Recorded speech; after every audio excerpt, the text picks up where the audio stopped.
こんにちは、エクスプロンです。エクスプレッションでモーション制作を最適化するコーチです。今回は最もよく使われるウィグルメソッドを基礎から応用まで解説します。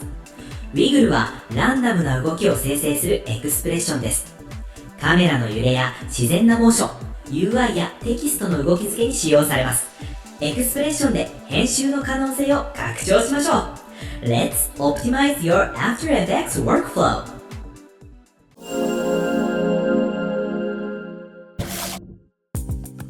ウィグルはシンプルですが非常に強力なエクスプレッションです。数値を調整するだけで様々な揺らぎの動きを作ることができます。では実際に使ってみましょう。1920×1080 フレームレート30、5秒のコンポジションでやっていきます。コンポジション内にシェイプレイヤーでサイズ100ピクセルの正方形を中央に作成します。トランスフォームの位置に Windows なら Alt、Mac ならオプションを押しながらクリックしてエクスプレッションを追加します。次のコードを入力します。Wiggle1×300、揺らぎの動きが追加されました。一つ目の値は揺れの頻度です。1秒間に何回動かすかという数値です。この場合、1秒間に1回動きます。2にすれば1秒間に2回動きます。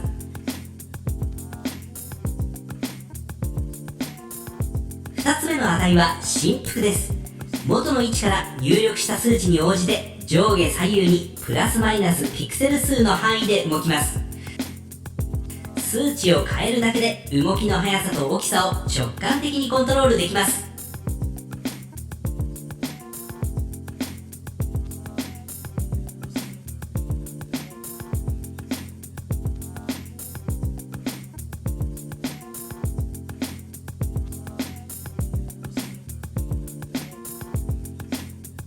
一度エクスプレッションを削除してもう少し詳しく見ていきます。再び位置にエクスプレッションを追加します。エクスプレッション言語メニューからプロパティ、Wiggleを選択します。Wiggle、フリークエンシー、アンプリチュード、オクテーブスイコール1、アンプマルトイコール点5、t イコールタイム。この状態ではエラーが表示されます。これはフリークエンシー、頻度とアンプリチュード、振幅がまだ指定されていないためです。つまり先ほどの1つ目と2つ目の値です。ここにフリークエンシーを1、アンプリチュードを300と入力します。ここで疑問が出てきます。3つ目の値、オクテーブス、4つ目の値、アンプマルト、5つ目の値、t、これらは何でしょうか？これらはウィグルの動きをより細かく調整するためのサブコントロールです。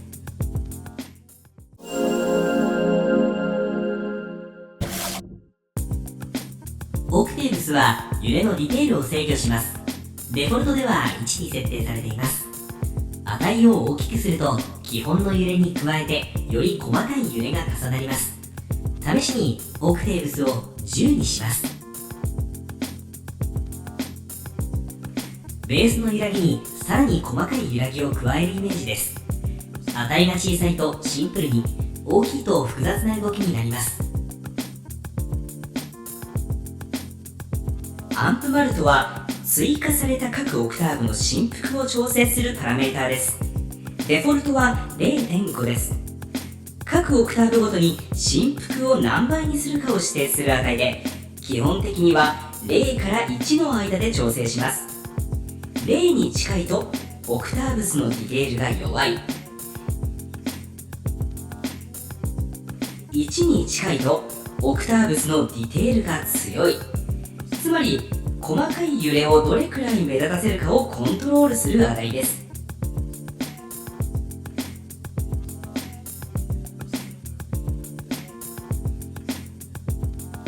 t は Wiggle の時間軸を制御するパラメーターです。デフォルトではタイムが使われ、再生時間に応じて動きが変化します。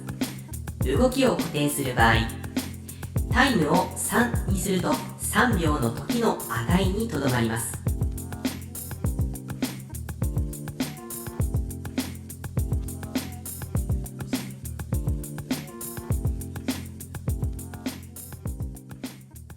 タイミングをずらす。説明のため、シードランダムメソッドで Wiggle の動きを決めます。このメソッドは後ほど別のセクションで説明します。シードランダム1カンマフォルス。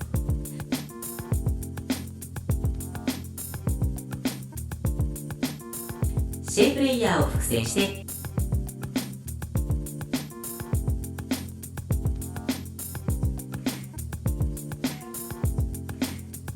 複製したレイヤーの時間部分をタイムプラス1とすると、1秒後の動きからモーションが始まります。もう一回複製して、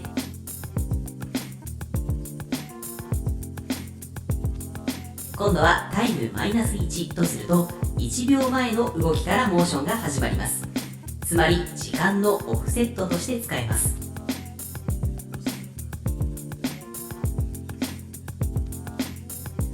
ループさせる。タイムパーセント1、つまり時間を1で割った余りにすると1秒間の動きをループします。タイムパーセント2にすると2秒間の動きをループします。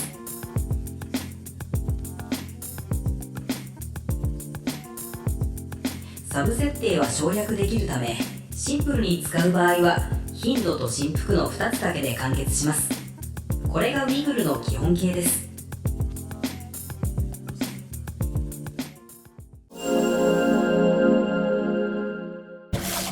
ただ、このままだと全ての方向にランダムな動きになります。